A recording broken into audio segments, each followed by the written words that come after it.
আগামী 2রা তারিখে আষাঢ় মাসের 2রা তারিখে বাবা একটা একাদশী করছে, ওটা পাণ্ডব আর নির্জল একাদশী। পাণ্ডবদের 5 ভাই ছিল, কে কে? যুধিষ্ঠির, ভীম, অর্জুন, নকুল, সহদেব। সবাই একাদশী করতে পারতো, কিন্তু ভীম পারতো না। কেন? পেটের মধ্যে একটা অগ্নি ছিল, ক্ষুধা, ওটার নাম বিক। বিক নামক অগ্নি ছিল। ভীম বলতো আমি যা পারবো পারবো, আমি উপবাস করতে পারবো না। বলছি উপবাস না করলে তো উদ্ধার হবে না, একাদশী করতে হবে। তখন ব্যাসদেব বললেন তাহলে এক কাজ করো, তুমি আষাঢ় মাসের 2রা তারিখে, মানে যেটা আমাদের একাদশী আগামীতে আসছে, এই একাদশী যদি পাণ্ডব আর নির্জল একাদশী, এই একাদশী দিনে তুমি সারা বছরে একবার তুমি নির্জল একাদশী করে দাও, সারা বছর তোমাকে করতে হবে না।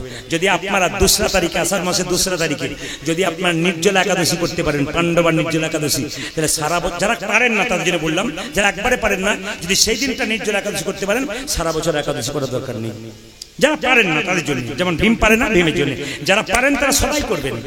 আর একটা একাদশী আছে, সেটা হচ্ছে আপনার ক তারিখে? হরে কৃষ্ণ মালিক। আর একটা একাদশী কখন? 17 আষাঢ় একটা একাদশী পড়ছে, ওই একাদশীর নাম হচ্ছে যোগিনী একাদশী। তা আপনাদের কাছে নিবেদন রইল, যোগিনী একাদশী আপনারা করুন। আপনারা একটু বলে যাই মায়েরা, একাদশী যদি কেউ না করেন তবে একাই দোষী থাকবেন। আপনার শরীরকে সুস্থ রাখতে, ফিট রাখতে আপনি একাদশী করুন। আমি বারবার বলবো, 15 দিন পর পর একবার করে এইটাকে রেস্ট দিন, রেস্ট। এই দেখবেন ফিট থাকবে। আর মেশিন যেমন দেখবেন কোম্পানিতে প্রতিদিন চলে, কিন্তু একদিন করে রেস্ট রাখে, এই মেশিনটাকে মাঝে মাঝে রেস্ট করুন, দেখবেন আপনাদের কাজে লাগবে। এই জন্য মায়েরা বারবার বলবো, উপবাসে শরীর ভালো থাকে, তবে অতিরিক্ত নয়, মাঝে মাঝে যেগুলো বললাম, একাদশী উপবাস করুন। একাদশীর আগের দিনে আপনারা কি করবেন মা? ব্রাশ করে নেবেন। ধরুন কাল একাদশী, আজ আপনি ব্রাশ করুন। আজকে রাত্রিতে জিভ ছুলে নিন, সকালবেলায় ব্রাশ করতে পারবেন না, জিভ ছুলতে পারবেন না। কেন বলুন তো? না, যে পেস্টে আপনি ব্রাশ করছেন ওর মধ্যে লবণ থাকে, লবণযুক্ত পেস্ট সকালে নিয়ে নিলে আপনার একাদশী হলো না, বেকার হয়ে গেল। এবার যদি জিভ ছুলতে ছুলতে আপনার জিভ কেটে যায়, নিয়ম আছে, আপনার একাদশী হলো না। রক্ত বেরিয়ে গেলে, তরকারি কাটতে গিয়ে আঙ্গুল কেটে গেল, আপনার একাদশী হলো না। এবারে একাদশীর দিনে সকালবেলা স্নান করে পবিত্র কাপড় পরে আপনি কি করবেন মা? আপনি যে বিছানাতে প্রত্যেক দিন শোবেন সেই বিছানাতে শোবেন না দাদা ভাইরা, অন্তত একটা নতুন পবিত্র বিছানাতে সেদিন শোবেন। আর সকাল থেকে সন্ধ্যে পর্যন্ত ভগবানের পুজো করবেন, গীতা পড়বেন, ভাগবত পড়বেন, একটু ভগবানের নিয়ে আলোচনা করবেন, হরে কৃষ্ণ মহামন্ত্র জপ করবেন। মানে সেই দিন ভগবানের নিয়ে চিন্তা করবেন। অন্তত 15 দিন পর একদিন সারাদিন কৃষ্ণের চিন্তা করবেন, একটু গীতা পাঠ করবেন। এবার বলি কি কি খাওয়া বানানো আছে? পঞ্চশস্য, চাল, গম, জব, সরিষা, ডাল। খাবেন কি? বুঝিয়ে দিই, খাবেন কি? আপনি কাঁচা পেঁপে, কাঁচা কলা, পাকা কুমড়ো, এই দিয়ে একটা সবজি করলেন। এই লবণ দেবেন না, সন্দক লবণ দেবেন। সরিষার তেল দেবেন না, সাদা তেল দেবেন। ঘি দিতে পারেন। তবে সবাই লক্ষ্য করুন, সেই দিন যত কম খাবেন তত কিন্তু আপনার ভালো। একাদশী দিনে যত বেশি খাবেন তত আপনার খারাপ। পেটটা যদি 4 ভাগ করা হয়, 1 ভাগ সেদিন খাবেন, 3 ভাগ ফাঁকা রাখবেন, তবে একাদশী করা সার্থক। আর একাদশী দিনে প্রচুর খেয়ে নিলেন আর ঘেউ ঘেউ করলেন, আপনার একাদশী কিন্তু হলো না। এবার বলি, একাদশীর উপবাস শুধু নয়, শর্ত করতে হবে কি? খারাপ কিছু বলবো না, খারাপ কিছু দেখবো না, খারাপ কিছু ভাববো না। এই প্রার্থনা কিন্তু ভগবানের কাছে করতে হবে সেই দিন। আপনি যেমন গোপালকে সাজাবেন, আপনার দেহটাকে সাজানোর দরকার আছে। আমি আপনাদের বলি নাই মা সোনা পড়বেন, ওভাবে সাজাতে বলিনি। তিলক পড়বেন, মালা পড়বেন, এগুলো করবেন। একটা কাজ করবেন, এই বডিটাকে ঠিক রাখতে গেলে, শরীরটাকে ঠিক রাখতে গেলে, গোবিন্দ ভজনের দেহ করতে গেলে এমনি দেহ হয় না। আমি 100% গ্যারান্টি দিলাম, যারা সপ্তাহে 4 বার করে মাংস খায়, ভগবানের মন্দিরে যায়, ভগবান তার পুজো নেয় না। এই দিয়ে দেখাবেন, সপ্তাহে 2 বার 4 বার করে মাংস খায় আর মন্দিরে যায় ভগবানকে পুজো করতে, ভগবান তার পুজো নেয় না। এখানে দাঁড়িয়ে বলে গেলাম। প্রশ্ন করবেন কিরকম? আপনি বললেন কেন? আমি আপনাকে বুঝিয়ে দিই। আচ্ছা মায়েরা কিছু মনে করবেন না, হাত তুলতে বলবো না। তুলতে বললে তো সবাই প্রায় হাত তুলবে, আমরা খাই। যারা মাংস খান তাদের জন্য বলে রাখি, কিছু মনে করবেন না। আপনার আঙ্গুল কেটে গেলে ব্যথা হয় না? হয় না? জোরে বলুন হ্যাঁ না, জোরে বলুন।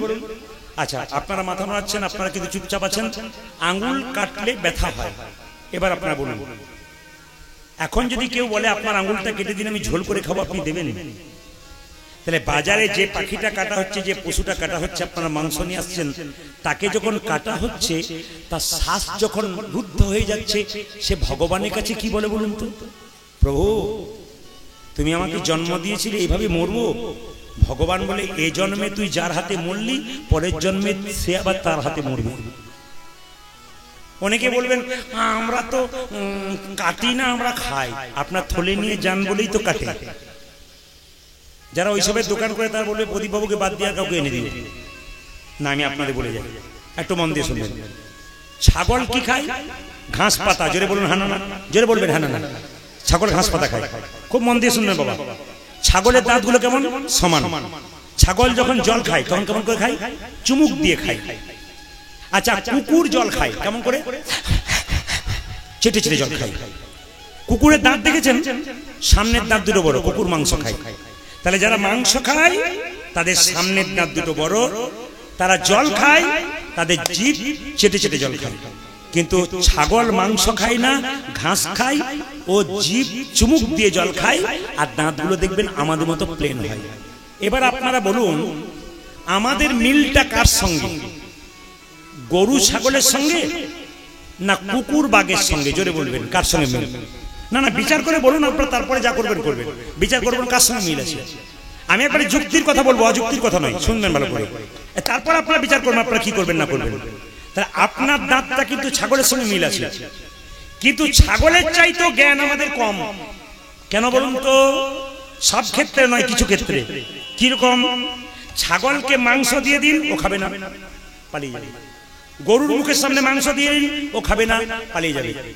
আর আমাদের সামনে মাংস দিয়ে দিন, বাজারে গরম মশলা কিনতে বেরোবে, চল কেমন মজ করে খাওয়া যায় দেখবো ভালো করে। না না, আমি বলতে চাইছি আপনাদেরকে, কিছু মনে করবেন না। আচ্ছা বাবা, কেউ যদি মারা যায় তাহলে আমাদের অসহ্য হয়। জোরে বলুন হ্যাঁ না। আচ্ছা, তাহলে পেটের মধ্যে যে মরাগুলো খেয়ে ঢুকিয়ে রেখেছেন, আমাদের কতদিন অসহ্য হয়? প্রতিদিন মরা খাচ্ছেন, প্রতিদিন অসহ্য হচ্ছে। তাহলে আপনি যদি অসহ্য অবস্থায় মন্দিরে ঢুকতে না পান, তাহলে প্রতিদিন পচা জিনিস খাচ্ছেন, এখানে আছে, তাহলে বলুন তো আপনি কি মন্দিরে যেতে পাবেন? জোরে বলবেন। আচ্ছা এইবার বলুন, আপনার ছেলে রাস্তা দিয়ে পেরিয়ে যাচ্ছে, আমি চুলে ধরে দু থাপ্পড় দিয়ে দিলাম, নাক মুখ ভেঙে দিলাম, রক্ত বের করে দিলাম, নিয়ে আপনাকে বললাম আপনার চরণ দুটো দিন আমি ফুল দিয়ে পুজো করব, আপনি পুজো নেবেন? জোরে বলুন, কোনো মা নেবে পুজো? আচ্ছা বলুন তো মা, ভগবানের তো সন্তান সবাই, সেই সন্তানকে কেটে ভালো করে মশলা দিয়ে খেয়ে এসে বললাম মা তোমার চরণে পুজো দেবো, ভগবান তোমার চরণে পুজো দেবো। ভগবান কি কখনো পুজো নেবে? আমার ছেলেকে মেরে তুই আমায় পুজো দিতে আসছিস? বিচার করবো। আমি শুধু বলতে চাই, আপনারা যারা কীর্তন শুনতে এসছেন, একবারে 100% দাঁড়িয়ে বলে গেলাম, ভারতবর্ষের বিখ্যাত ব্যাটসম্যান বিরাট কোহলি, তার স্ত্রী অনুষ্কা জীবনে মাছ মাংস ডিম খায় নাই, ব্যাটের পর ব্যাট 6 মেরেছে। ভারতবর্ষ নয়, পৃথিবীর বিশ্ববিখ্যাত একজন ব্যাটসম্যান, সে আমিষ খায় নাই, নিরামিষ 6 মারছে। আর আমাদের বাচ্চাগুলোকে বলছি নিরামিষ খাস না, দুর্বল হয়ে যাবে, চলতে পারবি না। বিরাট কোহলিকে দেখাবেন কি করছে। আইজাক নিউটন বিখ্যাত বিজ্ঞানী, ঈশ্বর বিশ্বাস করতেন। এইদিকে আইনস্টাইন, যারা পড়াশোনা করেছেন, বিখ্যাত বিজ্ঞানী, জীবনে আমিষ খায় নাই, একবারে জীবনে খায় নাই। আপনারা দেখবেন আপনাদের এলাকাতে পরম বৈষ্ণব যারা আছেন তারা নিরামিষ খায়, দেখবেন দীর্ঘদিন ধরে সুস্থ চলছে। আর যারা আমিষ খায় তারা চেয়ারে বসে কীর্তন শুনছিল কিছুক্ষণ আগে, 60 বছর বয়স হয় নাই, আর কীর্তন শুনতে শুনতে না বাবা এবার যাই, আর পারল না, আর বেশিক্ষণ বসতে পারলো না, কারণ খেয়েছে তো, ওর ভালো লাগবে। কিন্তু আপনারা যারা বৈষ্ণব মানুষ, ভক্ত মানুষ, 80-85 বছর বয়স হয়েছে, তারা দিব্যি চলছে। কেন বলুন তো? তারা খায় নাই। কিন্তু এমনও মানুষ আছে যারা কম খায়, এখন তো কোনো অসুবিধা নেই, এখন তো যে যা পাচ্ছে তাই খাচ্ছে। যদি পারেন তাহলে একাদশী করুন। মুসলিম সমাজে 30 দিন রোজা রাখে, তাকাবেন মাইরা, ভোর 4টের সময় খাই, সন্ধ্যে 6টার সময় খাই, থুতু পর্যন্ত গেল না। গ্রীষ্মের দিনে থুতু গেলে না, কত কষ্ট করে আল্লাহর কাছে নিজের ধর্মের ব্যাপারে কিন্তু পাকা, নিজের ধর্মকে দেখুন, ধর্মকে রক্ষা করার জন্য এত গরম, এত গ্রীষ্ম, তবু তারা কিচ্ছু খাচ্ছে না। আর আমাদের ছেলে যদি একটু মাকে বলে মা একাদশী করব, তোমার সঙ্গে আজকে দুধ খাবো, সবজি খাবো, ডাক্তার বলেছে না খালি পেটে থাকতে নাই, মরবে, সেই বয়সকালে করবি, আপনি গ্যারান্টি দিতে পারবেন, সিওরিটি দিতে পারবেন ও বয়স হবে? আপনি তো ধ্বংস করে দিচ্ছেন আপনার বাচ্চাকে। এবার বলে দিই মায়েরা, আমার দিকে তাকান। আমি মালদা জেলায় গত একাদশী ছিলাম, তো আমাকে বাড়ির লোক বলছে দাদা একাদশী? হ্যাঁ, কোনো অসুবিধা নেই, ওই তাহলে এক কাজ করুন, সব ব্যবস্থা করেছি। 4 বাটি ফল, 4 বাটি পায়েস দুধের, 2 গ্লাস দুধ দিয়েছে, 2-3 বাটি সবজি দিয়েছে, নিয়ে আমাকে বলছে এমন কিছু করতে পারলাম না, আমি এরকম করলে আমি কোনোদিন ছাড়বো না, প্রতিদিনই একাদশী শুরু করে দেবো। মায়েরা যদি কম খান, যদি জল না খেয়ে একাদশী করেন উত্তম একাদশী। আজ সবজি খান, দুধ খান, ফল খান, ওটা মধ্যম একাদশী। আর আমাকে যেটা করেছিল উত্তম নয়, মধ্যম নয়, ধমাধম একাদশী করেছিল। না মায়েরা, আপনারা অন্তত একাদশী করবেন, যোগিনী একাদশী 17 তারিখ আষাঢ় মাসের। আর 2 তারিখে পারলে আপনারা যারা একবার একাদশী করতে পারেন না, তার নির্জলা একাদশী, ওটার নাম পাণ্ডবা নির্জলা। যেমন ভীম পারেনি, ভীম করেছে, আপনারা যারা ভীমের মতো খিজে সহ্য করতে পারেন না, তারা অবশ্যই করবেন। জোরে বলুন রাধা রানী কি, জোরে শ্যাম সুন্দর কি, মদন মোহন কি, ঘুম আসছে তাদের কি, দেখছি দুজনকে, রাধা রানী কি, শ্যাম সুন্দর কি। বেশ বেশ, এবার আপনাদের কাছে একটা প্রশ্ন, একবার মন দিয়ে শুনবেন। আপনারা কারা কারা ভগবানকে দেখেছেন একবার হাত তুলবেন। ভগবানকে কারা কারা দেখেছেন? আপনারা হাত তুললেন যারা দেখেছেন আস্তে, যারা দেখেননি আস্তে। যারা দেখেননি হরিবাসরে দাঁড়িয়ে কথা দিলাম আজ আমি আপনাদের ভগবানকে দেখাবো। আপনারা কারা কারা ভগবানকে দেখবেন একবার হাত তুলুন তো। বাবা, ভগবানকে কে না দেখতে চাই? আপনারা বলবেন কত কীর্তনিয়া এলো গেল, কেউ দেখাতে পারলো না, তুমি বেটা দেখাবে কি করে? আমি আজকে কথা দিলাম হরিবাসরে ভগবান যখন দেখবো বলেছেন তোকে দেখাবো তবে ছাড়বো। তবে এমনি এমনি ভগবান দেখা যায় না। আপনার ছেলে সারা বছর পড়াশোনা করলো না, আর 2 দিন পরে ফার্স্ট হবে তা তো বলবে না। আপনি সারা জীবন ভগবানকে ডাকলেন না, আজকে হুশ করে হাত তুলে দিলেন ভগবান দেখব, আপনি ভগবান দেখবেন কি করে? একটা কাজ করলে আপনার ভগবান দেখতে পারবেন। কাল সকাল থেকে সন্ধে পর্যন্ত যে যে জলে ডুবে থাকতে পারবে একমাত্র ভগবানকে সেই দেখতে পারবে। কারা কারা জলে ডুবে থাকতে পারবেন হাত তুলুন তো। অনেকে মনে মনে ভাবছে হ্যাঁ ভাইগুলো যারা তুলেছে তারা কীর্তন শুনেছে, আর যারা কীর্তন শোনে না তারা মনে মনে ভাবছে এমনি এমনি ডুবতে যাব, তোমার কথায় ডুবে মরবো না। আমি কাল সকাল থেকে সন্ধে পর্যন্ত আপনাদের জলে ডুবতে বলেছি। আমি একবারও বলেছি ইন্দারার জল, একবারও বলেছি নদীর জল, একবারও বলেছি পুকুরের জল। শাস্ত্র বলল কাল সকাল থেকে সন্ধে পর্যন্ত যে যে নয়ন জলে ডুবতে পারবে ভগবানকে সেই দেখতে পারবে। সংসারের জন্যে কেঁদো না মা, কেঁদো না মা, কাঁদবে যদি তবে ভগবানের জন্যে কাঁদো, ভগবানের জন্যে কাঁদো। ছেলের জন্যে কাঁদবে, মেয়ের জন্যে কাঁদবে, কাঁদবে। শেষে ছেলে মেয়ে প্রশ্ন করবে তুমি আমার জন্যে করেছো কি? বলো বলো করে কি? আপনি তখন মনে মনে ভাববেন যার জন্যে করি চুরি সে কিনা বলে চোর, সে কিনা বলে। যারা কীর্তন শুনতে এসছেন খুব মন দিয়ে শুনবেন। এত কষ্ট করে ছেলে মেয়েকে যে পড়াচ্ছেন না, ওরা যখন চাকরি পাবে, ওদের বিয়ে হয়ে যাবে, সংসার হবে, তখন আপনাকে বেতন করে দেবে মাসে মাসে, পাক্কা কথা। আপনার ছেলেকে বড় করলেন, চাকরি পেয়ে গেল, এত কষ্ট করলেন রক্ত দিয়ে, শেষে ও যখন বেতন পাবে তখন আপনাকে মাসে মাসে একটা বেতন করে দেবে। তোমার খরচ কত বলো, হাত খরচটা দিয়ে দেবো। আপনি যে এত করলেন আপনি কিছুই পাবেন না। তাহলে কি আপনি সংসার করবেন না? আপনি সংসারে কর্তব্য কর্ম করবেন। সংসারের জন্য কাঁদবে না মা, কাঁদবে যদি তবে ভগবানের জন্য কাঁদো, ভগবানের জন্য কাঁদো। ভগবানের জন্য কেউ যদি একবার কাঁদতে পারে, কাঁদতে পারে, ভগবান তার ঋণ কোনোদিন রাখে না, তার ঋণ কোনোদিন রাখে না। সবাই তাকাবেন আমার দিকে। ভগবানের জন্য কাঁদো মা, সংসারের জন্য কেঁদো না। ছেলের জন্য কাঁদবে, মেয়ের জন্য কাঁদবে, তোমার চোখ থেকে জল পড়বে, সেই চোখের জলটা মিলিয়ে দেখবেন সব চোখের কোণা থেকে পড়বে। মায়েরা এই কথাটা একবার মিলিয়ে দেখবেন। সংসারে ছেলের জন্য মেয়ের জন্য কাঁদবেন, ঝগড়া হবে, বিবাদ হবে, আপনি কাঁদবেন, দেখবেন আপনার চোখের জলটা চোখের কোণ দিয়ে গড়গড় করে পড়ছে, এবং সেই জলটা স্পর্শ করে দেখবেন আঙুল দিয়ে গরম লাগছে। সেই জলটা মুখের মধ্যে প্রবেশ করলে দেখবেন নোনা নোনা ভাব লাগছে। কিন্তু কেউ যদি সংসারে সারাদিনে কাজের পরে একবার হা কৃষ্ণ প্রাণে গোবিন্দ বলে কাঁদিতে পারি, হা কৃষ্ণ প্রাণে গোবিন্দ বলে কাঁদিতে পারি। তারে চোখের জলে চোখের কোন দিয়ে পড়ে না, কোন দিয়ে পড়ে না, তারে চোখের মাঝ দিয়ে পড়ে। দেখবেন ভগবানের জন্য মন্দিরে কাঁদবেন, লক্ষ্য করবেন আপনারা, আপনার চোখের জলটা চোখের কোন দিয়ে পড়বে না, একবার মাঝ দিয়ে গড়গড় করে পড়বে। আপনি স্পর্শ করে দেখবেন ওই জলটা শীতল লাগবে, মুখের মধ্যে প্রবেশ করলে নোনা নোনা ভাব লাগবে না, মিষ্টি মিষ্টি ভাব লাগবে। ওই জন্য আপনাদের কাছে নিবেদন রইল, বাবা কাঁদবে যদি তবে ভগবানের জন্য কাঁদো, জীবনে শান্তি পাবে। সংসারের জন্য যত কাঁদবে আপনার ভেতরে জ্বালা বাড়বে, কিন্তু ভগবানের জন্য যত কাঁদবে শরীরের মধ্যে দেখবেন তত শান্তি পাবেন।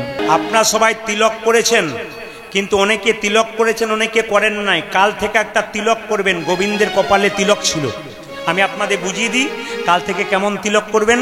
অনেকে দেখবেন তিলক করলে, আমাদের হিন্দুদের সবচাইতে লজ্জার ব্যাপার, আপনি তিলক করলে দেখবেন আপনার পেছনে 5 জন লেগে যায়। অন্যান্য ধর্মের মানুষ ধর্ম করলে তাকে সাহায্য করে, করুন করুন খুব ভালো কথা। আর আপনি গলায় মালা নেবেন, তিলক নেবেন, দেখবেন আপনার পেছনে 50 জন লাগবে। কেন? যাতে আপনি মালা তিলক না নিতে পারেন। এটা সবচাইতে লজ্জার ব্যাপার। আপনাদের মুর্শিদাবাদে জানি না, আমার ওদিকে একটা মেয়ে 25 বছর বয়স, ওর বাচ্চাকে নিরামিষ খায়, নিজেও খায়, মালা নিয়েছে, তিলক নিয়েছে। পাশের বাড়ির 5টা মেয়ে বলছে, বাবারে দিদি হারাধনের বইয়ের কি ঢং দিদি, মালা নিয়েছে, তুলসীর মালা, তিলক, ও বোধহয় ভগবানকে আগেই পেয়ে যাবে। এইটাই সবচাইতে লজ্জার ব্যাপার। আপনাদের দিকে বলি, হাতি চলে বাজার, কুত্তা ভুকে হাজার। হাতি রাস্তা দিয়ে যায়, কুকুর ঘেউ ঘেউ করে, হাতি কি তার দিকে তাকায়?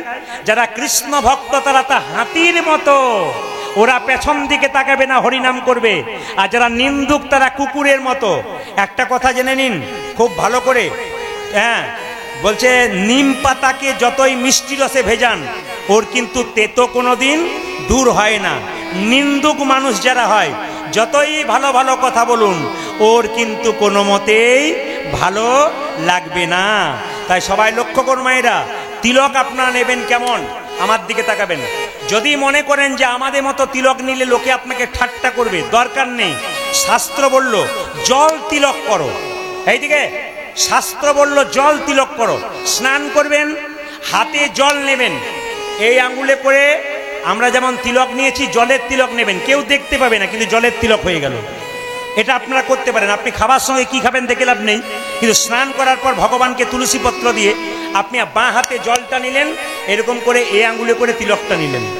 যদি তাও না পারেন, মনে করেন একটু তিলক নেব, লোকে দেখবে, তাহলে যদি ভক্ত হয়, তাহলে এক কাজ করবেন, তুলসী গাছের নিচে যে মাটিটা আছে, স্নান করার পর তুলসী গাছে জল ঢালবেন, এই মাটিটা এই আঙ্গুলে করে হরে কৃষ্ণ মহামন্ত্র বলে কপালে 3 বার ফোঁটা নেবেন। প্রশ্ন করবেন মায়েরা, এই আঙ্গুলে কেন নেব? এটার নাম বুড়ো আঙ্গুল, বৃদ্ধাঙ্গুষ্ঠী। এটার নাম কি? তর্জনী। এটার নাম কি? মধ্যমা। এটার নাম কি? অনামিকা। এটার নাম কি? কনিষ্ঠা। অনামিকা মানে কি? যার নাম নাই, তা নয়, এটা ভগবান বিষ্ণুর আঙ্গুল। এই আঙ্গুলটা ভগবান বিষ্ণুর আঙ্গুল। যারা গুরুমন্ত্র নিয়েছেন তারা লক্ষ্য করুন, গুরুমন্ত্র, এই ভাবটা কমান, গুরুমন্ত্র যারা নিয়েছেন তারা লক্ষ্য করবেন, সবসময় গুরুমন্ত্র ভজন করবার সময় এই আঙ্গুল থেকে ভজন হয়। এটা ভগবান বিষ্ণুর আঙ্গুল। আপনি তুলসী পত্র গোবিন্দের চরণে দেবেন, এই আঙ্গুলটা টাচ করবেন। একটা বাতাসা দেবেন গোবিন্দের চরণে, এই আঙ্গুলটা টাচ করবেন। আপনি গোবিন্দকে যা দেবেন যেন এই আঙ্গুলটা আপনার টাচ থাকে। এটা ভগবান বিষ্ণুর আঙ্গুল, খুব মাথায় রাখবেন, শাস্ত্র পরিষ্কার করে দিয়েছে। এটা হচ্ছে ভগবান বিষ্ণুর আঙ্গুল, এটা টাচ করতে হবে, আপনার কাজ আছে। আপনাদের আসরে একটা মাহাত্ম্য দেখলাম, কি বলুন তো, আপনাদের আসরে কিন্তু 3 রকমের শ্রোতা দেখলাম। হ্যাঁ দেখলাম। একটু বলে দিই 3 রকমের শ্রোতা কারা। যারা মন দিয়ে কীর্তন শোনে তারা হচ্ছে শ্রোতা। এই পেছন দিকে দেখতে পাচ্ছি, ডান দিকে দেখতে পাচ্ছি, বাঁ দিকে দেখতে পাচ্ছি, মাঝখানে দেখতে পাচ্ছি, এবং মন্দিরেও দেখতে পাচ্ছি, অনেক দূরে দেখতে পাচ্ছি। যারা পাকা শ্রোতা তারা কোনো দিকে তাকাচ্ছে না, এক মনে একভাবে তাকিয়ে আছে, এরা শ্রোতা। আর একটা হচ্ছে সরতা। সরতা মানে কি বলুন তো, অনেক রাত হয়েছে, প্রদীপ বাবুকে ইউটিউবে দেখেছি, একবার দেখে নেব, ব্যাস, আমি তো ঘরে বসেই শুনতে পাবো, আবার কি দরকার আছে। এরা হলো সরতা। ও তো গেল 4 জনকে নিয়ে গেল, আপনাদের আসলে এরকম পার্টি নাই। আর একটি সৌতা, কীর্তন শুনতে শুনতে মধুর মধুর মেদু,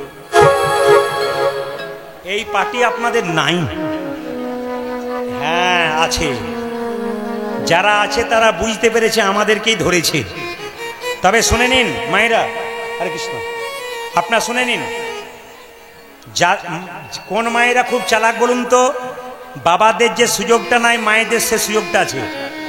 রাত্রিবেলায় অনেক চালাক পাটি মায়েরা আছে। কিরকম দেখবেন, যখনই ঘুম আসে তখন দেখবেন ও কি করছে, পাশের মেয়েটা দেখতে পাবে ঘুমোচ্ছে, মাথায় কাপড়টা নিয়ে এরকম করে শুনতে লাগলো। পাশের মেয়েটা বলছে, দিদি তুমি ঘুমোচ্ছ? বলে ঘুমায় নাই, ধ্যান করে করে শুনছি। এমন ধ্যান করে শুনো না যে লম্বা হয়ে পড়ে যাবে, তখন তুলে নিয়ে যেতে হবে। আপনার চমকে যাবেন, আপনাদের বাঁ দিকে কতগুলো বয়স্ক মা আছেন, অন্তত 70 থেকে 80 বছর বয়স এনাদের। আপনারা যারা কম বয়সের আছেন তাদেরকে এদের দিকে তাকাতে হবে। এরা একই রকম পাথরের মতো শক্ত হয়ে বসে আছে। কেন বলুন তো? অভ্যাস আছে। যার ঘি খাওয়া অভ্যাস আছে তাকে আর র্যামটেক জিনটেক ফ্যামটেক খেতে হয় না। আর যার ঘি খাওয়া অভ্যাস নাই সে খালি ছটপট ছটপট করবে আর তাকাবে, চ চ চ, বসে গেলে চ, দেখবেন এটা করে। আর এদের ঘি খাওয়া অভ্যাস আছে, এরা দেখবেন একই রকম। এত কষ্ট হচ্ছে, হাঁটুতে ব্যথা, পায়ে ব্যথা, তাও দেখুন পা লম্বা করে মায়েরা আমার বসে আছে। না না, আপনারাও সুন্দর বসে আছেন। এরা হচ্ছে কারা? শ্রোতা। আর শ্রোতা কারা? ঘুমোই যারা। আমি ঝাড়খণ্ডে আগে প্রচুর গান গাইতাম, যখন ইউটিউবে আমাকে দেখতে পান না। তো ঝাড়খণ্ডের নিয়ম হচ্ছে, আপনার যেমন সারাদিন কীর্তন হচ্ছে এরকম নিয়ম নয়। ওদের সারাদিন হরে কৃষ্ণ নাম চলবে, সন্ধ্যে 7টা থেকে 10টা হবে, এই 4টা থেকে 7টা হবে রামায়ণ, আর 7টার পরে হবে কীর্তন 10টা সাড়ে 10টা পর্যন্ত। এই ঝাড়খণ্ডের নিয়ম কিরকম? বিকেল 4টা থেকে 7টা রামায়ণ হবে, আর 7টা থেকে 10টা সাড়ে 10টা পর্যন্ত কীর্তন হবে। তারপর আবার হরিনাম চালু হয়ে যাবে সারারাত্রি। সারাদিন কাজ করলো, 4 দিন ধরে হরিনাম শুনলো, পরের দিন কুঞ্জবর্ণন হয়ে গেল, 24 পর গান, 3 রাত্রি 1 দিন কুঞ্জবর্ণন। এটা হচ্ছে আমাদের ওইদিকে নিয়ম, আপনাদের নাই। তো ঝাড়খণ্ডে আমি যে জায়গাতে বলছি সেখানে আমি পরপর 4 বছর গান করেছিলাম ঝাড়খণ্ডে। তো শেষ বছরে কমিটি বলল, প্রদীপ বাবু এবছর একজন বিখ্যাত লোক নিয়ে আসছি। বললাম কে? রামায়ণ পাঠ করবে, 80 বছর বয়স। আমি তখন মনে মনে ভাবলাম, যদি এত বয়সের মানুষ রামায়ণ পাঠ করে, ওর কাছ থেকে জ্ঞানের কথা কিছু শুনতে পাবো। যত আপনারা কীর্তন শুনবেন তত জ্ঞানের কথা শুনবেন, আর যত আপনাদের ভেতরে জ্ঞান হবে তত গোবিন্দের চরণ ভজনের পথটা পরিষ্কার হবে। যারা হরিনাম শুনে নাই, বারবার হরিবাসর আসুন, শুনতে শুনতে একসময় আপনি ভক্ত হয়ে যাবেন। সকালবেলায় আপনি প্রণাম করবেন, আপনাকে কাউকে বলতে হবে না, আপনি মজে যাবেন। এটা গোবিন্দের কৃপা। তো সবাই লক্ষ্য করুন, 4টা থেকে 7টা রামায়ণ হবে। আচ্ছা বলুন তো, আপনাদের এই গ্রামে, উত্তর দেবেন, ধরুন সাপোজ আপনাদের গ্রামে 4টা থেকে 7টা রামায়ণ, 7টার পরে কীর্তন। মায়েরা কিন্তু ভুল করবেন না, জোরে বলবেন। 4টা থেকে 7টা এখানে রামায়ণ হলে, 7টা থেকে কীর্তন হলে, আগে মায়েরা, বৌমাগুলো আসে না শাশুড়িরা আসে? জোরে বলুন, বৌমা না শাশুড়িরা? জোরে বলুন, শাশুড়িরা। মায়েরা বলছে শাশুড়িরা, আর 2-4 জন এরকম করে তাকাচ্ছে, আগে তুই বল, আগে তুই বল, আমি ফেঁসে যাব বলে, দরকার নাই, তুই বল। আমি বুঝতে পারছি। আগে কে আসে মা? শাশুড়িরা। কেন আসে বলুন তো? বৌমাগুলো বাড়িতে বলে, ঘরে বসে বসে কি করছেন, খালি ঘরে ঘরে ঘরে, মানে ঘর থেকে বেরোলেই শান্তি পায় আর কি, নাকি মা? মায়েরা সব বুঝতে পারছে, মানে ঘরে যেই থাকবেন না, কি বলবে, খালি ঘরে ঘরে ঘরে, মানে ওখানে গেলেই বাঁচবে। এখন লক্ষ্য করুন, আমি বসে আছি চেয়ারে, রামায়ণ শুরু হলো, একজন বুড়িমা তার নাতনিকে আঙ্গুল ধরে এলো। 4টা থেকে 7টা রামায়ণ, একটা বস্তা পাতলো, রামায়ণ শুরু হলো, পা লম্বা করলো, রামায়ণ শেষ হলো, গা লম্বা করলো, আমার কীর্তন শুরু হলো, বুড়িমা নাক ডাকতে শুরু করলো। এখন লক্ষ্য করুন, যখন নাক ডাকতে শুরু করেছে, আমার কীর্তন শেষ হয়ে গেল, সবাই যখন উঠছে, নাতনি তখন ঠাকুমাকে বলছে, ঠাকুমা ওঠো। তখন ঠাকুমা বলছে আরম্ভ হলো। তখন নাতনি বলছে আজ আর হবে না, কাল হবে, চলো। এই করে যখন নাতনি নিয়ে চলে গেল, 3 দিন কীর্তন হয়েছে। কুঞ্জ বর্ণনের দিনে আমাকে এসে বলছে, বাবা প্রদীপ, তোর কীর্তন কি ভালো। আমি কেন? তুমি তো ঘুমোচ্ছিলে, তুমি কি বুঝলে? বলছে আমি যা বুঝেছি লোকে তা বোঝে নাই। বলে কিরকম? বাড়িতে আমার ছেলেরা 3টে করে ফ্যান দেয়, 2টো করে ঘুমের ট্যাবলেট দেয়, ঘুমই আসে না। আর তোর কীর্তনে কি ঘুম, আমার ঘুম। আমি মনে মনে ভাবলাম যা কাজ তো হয়েছে কিছু। এখন লক্ষ্য করুন মায়েরা, কিছুক্ষণ পরে যে রামায়ণ পাঠ করছে তার কাছে গিয়ে বলছে, বাবা তোমার রামায়ণ পাঠ খুব ভালো। এখন যাকে ভালো বলা হবে তার আনন্দ হবে। যখন যে রামায়ণ পাঠ করছে সে বলছে, আচ্ছা বুড়িমা তুমি 3 দিন ধরে রামায়ণ শুনে সব বুঝতে পেরেছো? বুড়িমা বলছে, 3 দিন ধরে রামায়ণ পাঠ শুনলাম, সব বুঝলাম, একটা জিনিস আমার মাথায় ঢোকে নাই। বলে কি? রাম রাক্ষস না রাবণ রাক্ষস? এখন রামায়ণ পাঠক রেগে বলছে, রামও রাক্ষস নয়, রাবণও রাক্ষস নয়, রাক্ষস আমি যে তোমাকে বোঝাতেই পারলাম না। তা দেখবেন কীর্তন বুঝতে না পারলে বলবে প্রদীপ পাল রাক্ষস এসেছিল। আপনার শুনলে চমকে যাবেন। আমি আপনাদের মায়েদের জন্য প্রত্যেকটি কথা মাঝে মাঝে বলে যাব রূপের মাঝে। শিবের প্রসাদ খেতে আছে? শিবের প্রসাদ খেতে নেই। একটু ব্যাখ্যাটা শুনলে আপনার চমকে যাবেন। শিবের প্রসাদ খেতে নেই। শিবের যদি শুধু পুজো হয় তখন শিবের প্রসাদ খেতে নেই, কিন্তু শিবের পাশে যদি নারায়ণ শিলা থাকে সেই সময় শিবকে পুজো করা হয়, সেই প্রসাদটা যদি খেতে পারেন আপনার প্রসাদ পাওয়া হয়। এই জন্য মায়েরা মাথায় রাখবেন, পরিষ্কার করে শাস্ত্র প্রমাণ করেছে শুধু শিবের প্রসাদ খেতে নেই। শিবের পাশে যদি আপনারা নারদ পুরাণ ঘটুন দেখবেন, পরিষ্কার বুঝতে পারবেন। শিবের পাশে নারায়ণ শিলাকে রেখে আপনারা প্রসাদ পাবেন, তাহলে কিন্তু আপনার প্রসাদটা পাওয়া সার্থক হবে। শুধু শিবের প্রসাদ নয়, শিবের পাশে নারায়ণকে রাখবেন, ভগবানের চরণে প্রসাদ দিয়ে শিবকে দিয়ে তারপর কিন্তু আপনারা প্রসাদ পাবেন। যদি হরের সঙ্গ না করেন তাহলে হরির সঙ্গ আপনারা পাবেন না। আগে হরের সঙ্গ করতে হবে, তবে হরির সঙ্গ পাবেন। আপনি চলে যান দ্বারকাতে, দেখবেন ভগবান দ্বারকাধীশের পাশে একজন বসে আছে, তার নাম হচ্ছে একজন নাগেশ্বর, মানে সেখানে শিব নাগেশ্বর রূপে আছেন। বৃন্দাবনে যান, গোপালের পাশে শিব বসে আছে, গোপেশ্বর। প্রমাণ হচ্ছে কি, যে যদি হরকে না ভজন করেন তাহলে হরিকে আপনারা পাবেন না। একটা পুরাণের উপাখ্যান আছে, অনেকের প্রশ্ন আছে, শিবকে পুজো বাদ দিয়ে শিবের লিঙ্গে পুজো করা হয় কেন? সবাই শুনে নিন, যে যেখানে বসে আছেন, শিবকে পূজা বাদ দিয়ে আমরা শিবলিঙ্গ পুজো করি কেন? মা সতী যখন দেহত্যাগ করেছিল, ভালো করে শুনবেন, এটা হচ্ছে পুরাণের উপাখ্যান। সতী যখন দেহত্যাগ করেছিল তখন সতীর দেহটাকে কাঁধে নিয়ে বাবা শিব দিগম্বর মূর্তি ধারণ করেছিল, তাণ্ডব নৃত্য করছিল। ভালো করে শুনবেন, বাবা শিব তাণ্ডব নৃত্য করছিল। দিগম্বর মানে কি? শরীরে কোনো কাপড় ছিল না। এখন যখন এইভাবে নৃত্য করছে তখন মুনি ঋষিদের পত্নীরা শিবের এই নৃত্য দেখে আকৃষ্ট হয়েছিল, প্রসন্ন হয়েছিল। তখন মুনি ঋষি পত্নীদের স্বামী ঋষিরা মনে মনে ভাবলো, এক কাজ করি, এ তো বিপদ হতে পারে। বাবা দিগম্বর মূর্তিতে সতীকে কাঁধে নিয়ে নৃত্য করছে, তাণ্ডব নৃত্য। অভিশাপ দিলেন, শিব তোমার লিঙ্গটা মাটিতে খসে পড়ুক। যখনই খসে পড়েছে তখন সমস্ত ঋষিগণ দেবতারা ভগবান শ্রীহরিকে আহ্বান করলেন। শ্রীহরি এসে বললেন, বলো তোমরা কি চাও? এই যে শিবের লিঙ্গ মাটিতে খসে পড়ল, এই শিবলিঙ্গ কি হবে? শ্রীহরি বললেন, এই শিবলিঙ্গ, এক কাজ করো, এই শিবলিঙ্গের পুজো আজ থেকে শিবের পরিবর্তে শিবলিঙ্গকে পুজো করলে শিব পুজো হয়। সতীকে যখন কাঁধে নিয়ে যাচ্ছিল, সতীর এক একটা অংশ শরীরে এক এক জায়গায় পড়েছিল। সতীর জনি দেখবেন পড়েছিল কোথায় বলুন তো? কামাখ্যায়। কামাখ্যা, আসামে কামাখ্যা মন্দিরে যাবেন, দেখবেন শিবলিঙ্গ যেখানে থাকে একটা দুর্গার জনি থাকে, দুর্গার জনির মধ্যে শিবলিঙ্গকে প্রতিষ্ঠা করা হলো। লক্ষ্য করুন, শুধু যদি শিবকে পুজো করা হয়, শুধু যদি শিবলিঙ্গ পুজো করা হয় তাহলে শিব পুজো হয়। আর জনির সঙ্গে যদি আমাদের শিবকে পুজো করা হয় তাহলে দুর্গাকেও পুজো করা হয় এবং তার সঙ্গে শিবকেও, শিবলিঙ্গ অনুযায়ী শিবকেও পুজো করা হয়। এই জন্য শিবলিঙ্গ পুজো করা হয়। আমি ছোট্ট করে ব্যাখ্যা করলাম, অনেকের মনে এই প্রশ্ন জাগতে থাকে। তাই আপনাদের কাছে নিবেদন, মায়েরা, শিবলিঙ্গে জল ঢালবেন, কিন্তু মাথায় রাখবেন শিবলিঙ্গ পরিক্রমা করবেন কবার? অর্ধেকবার, 3 বার নয়, 4 বার নয়, অর্ধেকবার। ধরুন এটা শিবলিঙ্গ, আপনার পরিক্রমা করছেন, এতটা এলেন, আবার এখান থেকে ঘুরে এতটা এলেন, পেরিয়ে গেলেন না, যে পথ দিয়ে জলটা পেরিয়ে যাচ্ছে অভিষেকের, সেই পথটা পেরোবেন না। শিবলিঙ্গের এইখান থেকে এতটা এলেন, আবার এখান থেকে এতটা এলেন, পেরিয়ে গেলেন না।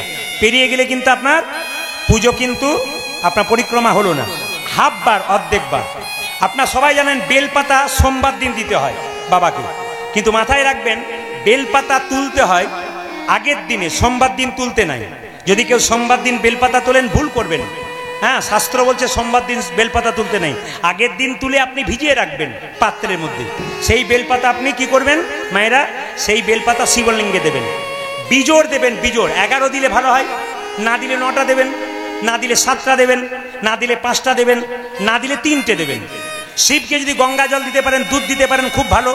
যদি আপনি দুধ দিতে না পারেন, 1 ঘটি জল যদি শিবলিঙ্গে দেন, তাহলে আপনার কাজ আছে। কেন বলুন তো? না, শিবের আরেক নাম আশুতোষ, অল্পতেই তিনি সন্তোষ। ওই জন্য বাবা ভোলা হচ্ছে অল্পতেই সন্তোষ। কীর্তন এতক্ষণ শুনলেন, ভালো করলেন, কিন্তু কীর্তন শুনে কোনো লাভ হবে না যদি এই কাজটি না করতে পারেন। এতক্ষণ ধরে কীর্তন করলেন, নাচলেন, আনন্দ করলেন, ব্যাখ্যা পেলেন, অনেক শুনলেন, বহু পদাবলী শুনলেন, আপনার সবাই শুনলেন, কিন্তু আসল জিনিসটা শুনতে হবে, তবে মানুষ হওয়ার সূত্র পেয়ে যাবেন। কি বলুন তো?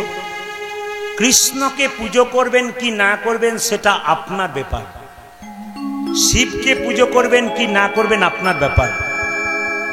কিন্তু বাড়িতে যে দুটি জীবন্ত দেবদেবী দুটো বসে আছে, ওদের আগে পুজো করুন।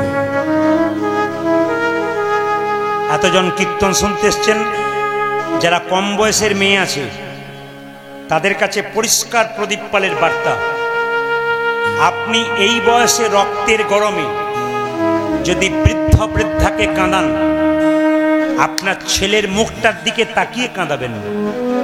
আপনি তৈরি থাকুন, যদি আপনি কাউকে কাঁদাচ্ছেন, আপনার ছেলে যখন বড় হবে আপনাকেও কাঁদাতে কাঁদাতে ঘর থেকে বের করে দেবে। একবারে পরিষ্কার।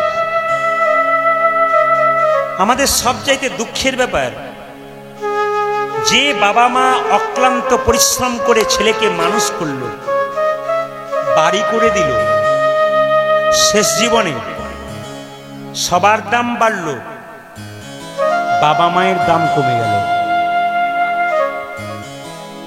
যখনই আপনার বয়স হয়ে যাবে, সংসারের মানুষ আপনাকে ভালো চোখে দেখবে না। আপনি আর দিতে পারছেন না বলে আপনাকে কেউ দেখছে না।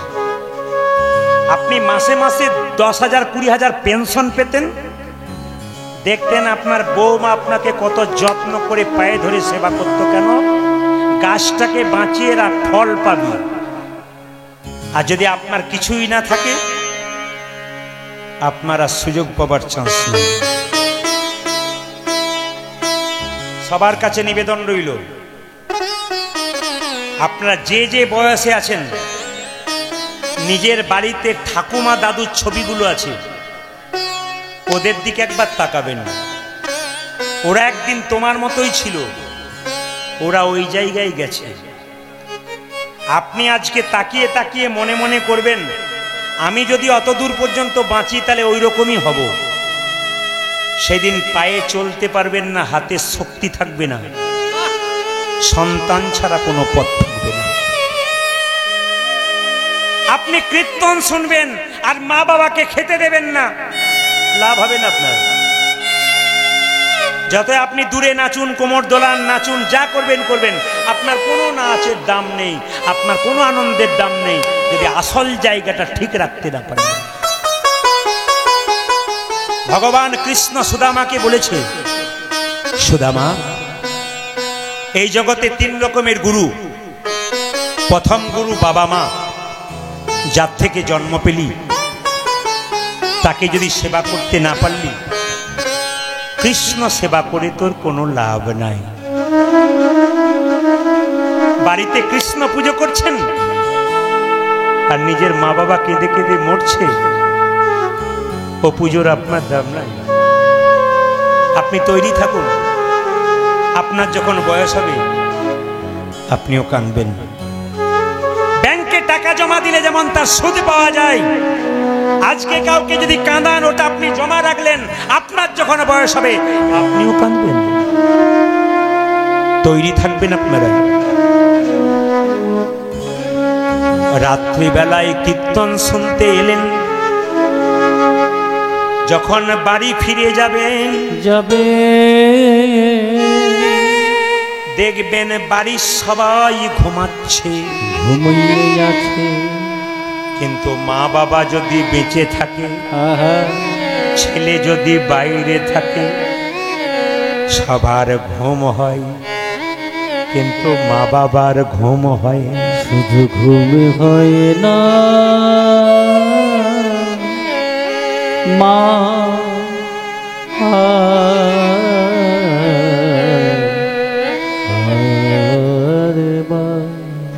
এতক্ষণ কীর্তনে আপনারা মাঝে মাঝে ভাবছিলেন বাড়ি গেলে হয় রাত্রি হয়েছে, এখন আপনারা স্থির হয়ে বসে গেলেন কেন?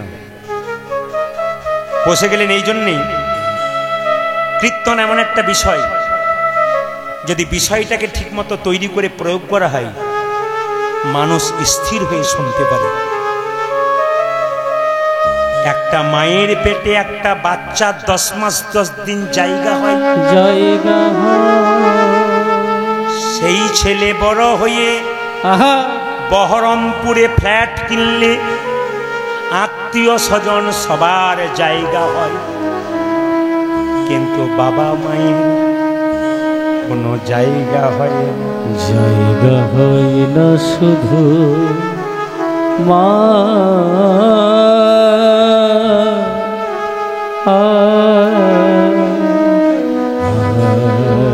এইদিকে তাকাবেন।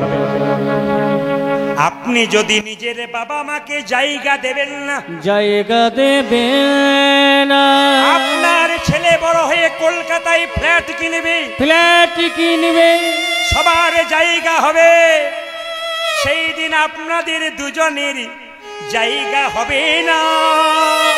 জায়গা হবে না, যেমন কর্ম তেমনি ফল সবাইকে পেতে হবে। যেমন করে মা তেমন ফল সবাইকে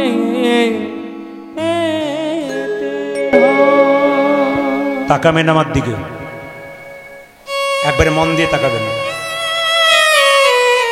মায়েরা এইদিকে এদিকে এদিকে, মেয়েরা দেখবেন বাপের বাড়ি যায় না। কখন থেকে বলুন তো? যখন থেকে তার মা বাবা মারা যায়। এই যে মেয়েরা বাপের বাড়ি যায় না কখন থেকে? যখন থেকে মা বাবা মারা যায়। অনেক মেয়েকে জিজ্ঞেস করি, দিদি তুমি বাপের বাড়ি যাও না কেন? মেয়েটি কেঁদে কেঁদে বলে, কার কাছে যাব? যাদের কাছে গেলে শান্তি পেতাম তারা সংসারে নাই, আর আমরা সেখানে যাব না। ছেলে যখন বাজারে যায়, স্ত্রী তখন বলে, শোনো আমার বাবা আজকে আসবে, 1 থলে হাট এনো সবজি। মেয়ে বলে, বাবা বাজার চললে হাত ঘড়িটা এনো। ছেলে বললে, বাবা বাজার চললে আমার মোবাইল ফোনটা এনো। সবাই চাইল, একজন দরজায় গলায় কাপড় দিয়ে শুধু বলল, খোকারে সাবধানে যাবি, আর সময় মতো খাবার খেয়ে নি। সময় মতো খাবার খেয়ে নিবি। যাকে আপনি কিছু দিলেন না,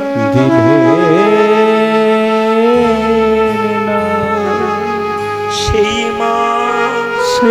মা ছেলের জন্য কি চাইছে দেখো, কি চাইছে দেখো।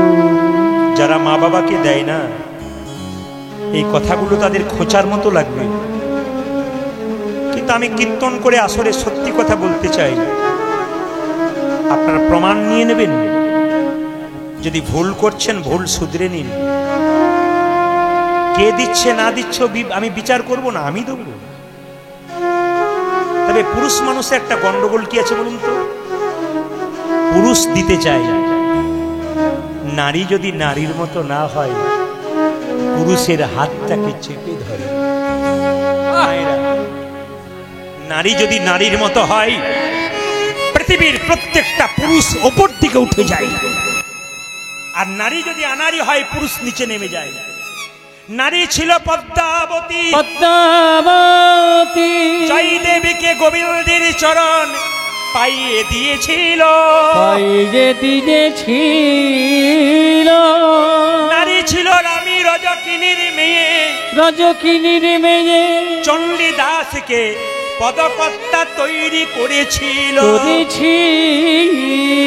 নারী ছিল চিন্তামণি, চিন্তামণি পতিতালয়ে বাস করে বিল্বমঙ্গল ঠাকুরকে বৃন্দাবনে কৃষ্ণ পাইয়ে দিয়েছিল। নারী ছিল রামকৃষ্ণের স্ত্রী শারদা মা, রামকৃষ্ণকে পরমহংস বানিয়ে দিয়েছিল। আপনারা শুনলে অবাক হবেন, 365 দিনের মধ্যে 300 দিন আমরা বাইরে থাকি, 300 দিন আমরা বাইরে থাকি। আপনাদের আশীর্বাদে, ভগবত কৃপায় যদি বলি 365 দিন করব, এখন সেরকম চাপ প্রত্যেকটি রাজ্যে রাজ্যে, দেশে দেশে, প্রত্যেকটি জেলায় জেলায় আছে। এই জন্য আপনাদেরকে বলে যাই, আমাদের পাশে যারা আছেন, সেই নারী যদি নারীর মতো না হতো, আমরা 300 দিন বাইরে থাকতে পারতাম না। এই জন্য সবার কাছে নিবেদন রইল, মা বাবাকে সম্মান দাও, ওপর দিকে উঠবে। মা বাবাকে অপমান করবে, গাড়ি বাড়ি হবে, নিচের দিকে নামবে। ওপর দিকে ওঠো, নিচের দিকে নামবে। আমি একটা ফেসবুকে দেখছিলাম, আমার দিকে তাকাবেন, একজন ভদ্র মহিলা রান্না করছে, তার স্বামী দরজায় বলছে, শুনছ মা এসেছে। ওর স্ত্রী রান্না করতে করতে বলছে, আমি কারো দায় নিতে পারবো না, পাঠিয়ে দাও অন্য ভাইয়ের কাছে। শুনছ মা এসেছে। বললাম তো আমি দরজা খুলবো না, অন্য ভাইয়ের কাছে পাঠিয়ে দাও, আমি পারবো না। শুনছ মা এসেছে। আরে কবার বলতে হয়? বললাম তো আমি দায়িত্ব নিতে পারবো না, অন্য ভাইয়ের কাছে নিয়ে যাও। স্বামী তখন বলল, আমার মা নয়, তোমার মা এসেছে।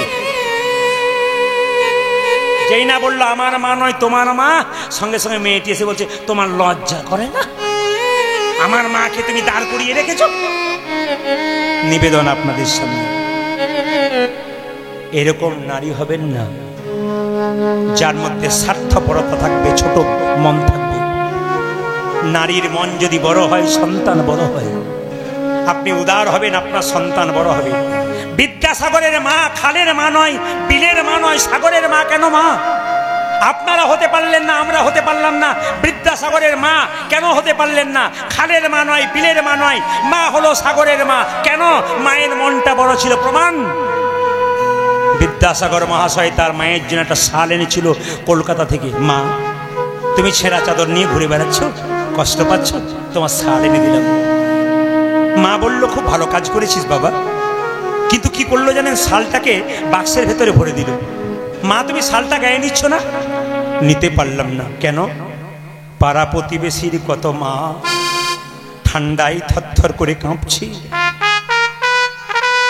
যেদিন তাদের শাল আনতে পারবো সেদিন আমি শাল গায়ে নেব, নইলে নিতে পারবো না। সন্তানকে আমি দিয়ে পাস করাবেন, স্বার্থপর বাচ্চা হবে।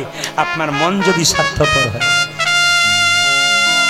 আপনার মন যদি বড় হয়, বাবার মন যদি বড় হয়, মায়ের মন যদি বড় হয়, সন্তান বড় হয়।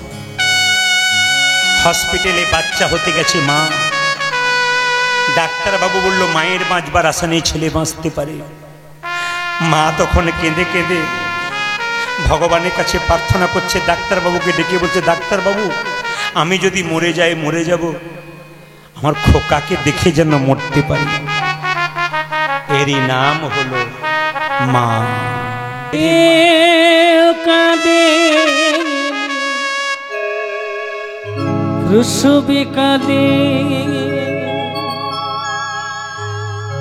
কেঁদেছিল আমার মা।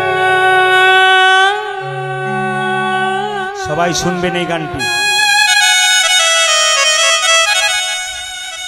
কেউ কাঁদে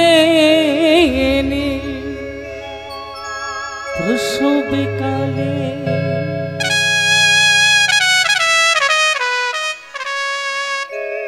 কেঁদেছিল আমার মা।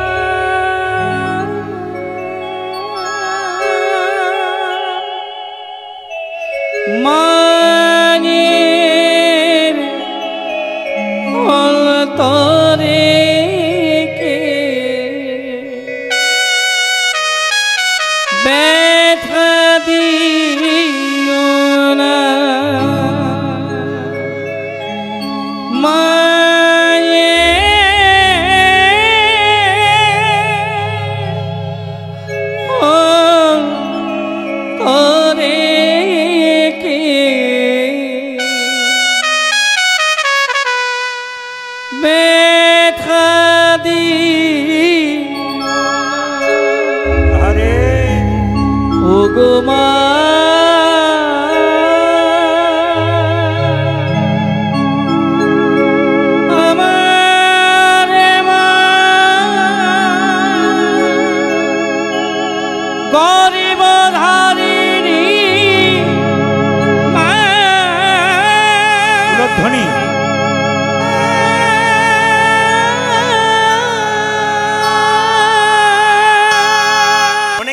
পালা করবেন, পালা করবেন। মায়েরা, কীর্তনের কোনো পালা হয় না, কোনোদিন লিখবেন না কাগজে বা কাউকে জিজ্ঞেস করবেন না আপনি কি পালা করবেন। পালা তো নাটকের হয়, যাত্রা হয়, আর পালা আমাদের জীবনে দুটো হয়, একটি আষাঢ় আর একটি, জোরে বলুন, একটি আষাঢ় আর একটি। এবার ঠান্ডা মাথায় উত্তর দিন, যারা কীর্তন শুনতে এসছেন তাদের কোন পালা শেষ হয়েছে, আষাঢ়টা না যাওয়ারটা? জোরে বলুন। দু একজন বলছে যাওয়ারটা।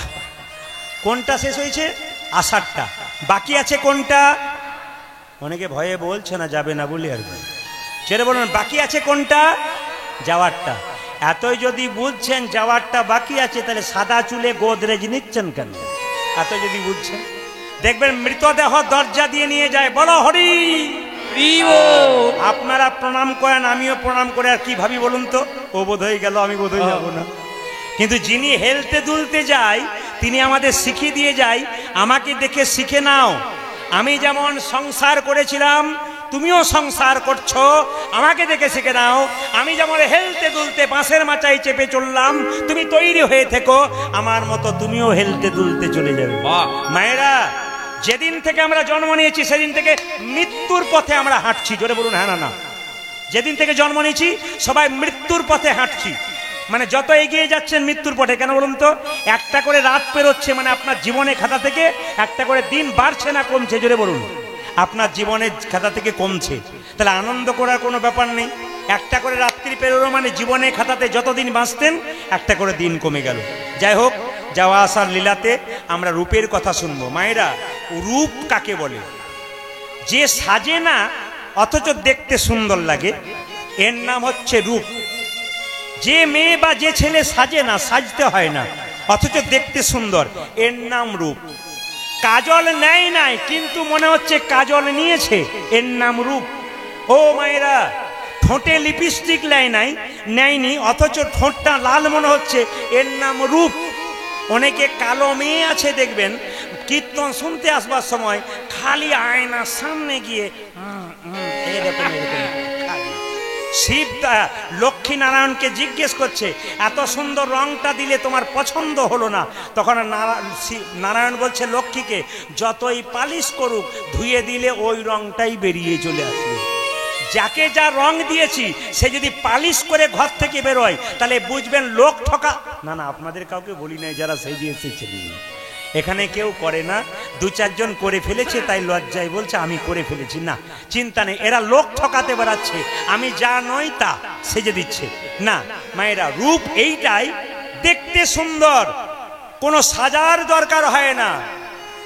রাধারানী কেঁদে কেঁদে বলছে ললিতারে, ললিতারে। মায়েরা, রাধারানী প্রতিদিন বেলি অবসান কালে যমুনাতে জল আনতে যায়, জল আনতে যায়। আমার দিকে তাকাবেন। রাধারানী প্রতিদিন বেলি অবসান মানে বেলা ডুবুডুবু জল আনতে যায়। হঠাৎ গোবিন্দের রূপে নয়ন দিয়ে, মায়েরা রাধারানী তো রাজার মেয়ে, আপনাদের মতো কলসি নিয়ে যায় না, সোনার কলসি নিয়ে যায়। তা গোবিন্দ আছে যমুনার ওই পাশে, আর এই দিকে জল নিচ্ছে। যখন গোবিন্দের রূপে নয়নে দিয়েছে, অমনি সোনার কলসি ভাসতে ভাসতে ওই পারে গোবিন্দের চরণে চলে গেছে। সোনার কলসি মনে মনে ভাবছে, রাধে গো, রাধে গো, এতদিনে সংসারের মায়াতে আমি আটকে ছিলাম, কিন্তু গোবিন্দের চরণে কোনোদিন পাই নাই, চরণে কোনোদিন পাই নাই। আজকে তোমার স্পর্শ পেয়ে আমি গোবিন্দের চরণে পেয়ে গেলাম, গোবিন্দের চরণে পেয়ে গেলাম। মায়েরা, এর থেকে কি শিক্ষা পেলেন? কৃষ্ণকে পেতে গেলে রাধা নাম করতে হবে। রাধার স্পর্শ না পেলে আপনি কৃষ্ণ চরণ পাবেন না। ওই সোনার কলসি যেমন রাধার স্পর্শ পেয়ে কৃষ্ণের চরণে গেল, আপনার যদি রাধার চরণ স্পর্শ না করতে পারেন, রাধা নাম মুখে না গাইতে পারেন, তবে আপনারাও গোবিন্দ চরণ পাবেন না। মায়েরা, রাধারানীর শাশুড়ির নাম ছিল জটিলা, আর ননদির নাম ছিল কুটিলা। একজন সাপিনী, একজন বাঘিনী। এখন তো আপনারা ভালো আছেন, এখন আর আপনাদের ভয় টয় নাই, কিন্তু আগেকার যুগে ভয় ছিল। রাধারানী সোনার কলসিটা আর কুড়ে পেল না, যখন ঘুরে এলো তখন চুপ করে মাথা নিচু করে দাঁড়িয়ে আছে। তার শাশুড়ি বলছে, এ হতভাগী বউ, সোনার কলসি কই? কোনো কথা নাই। এই সোনার কলসি কই? রাধারানী মাথা নিচু করে দাঁড়িয়ে আছে। ললিতা এসে বলছে, রাই, সোনার কলসি হারালি, কিন্তু তোর কাছে একটা প্রশ্ন রাধে, লোকে যদি পিতলের কলসি পাই তবে মাটির কলসি হারিয়ে ফেলে, বাবা।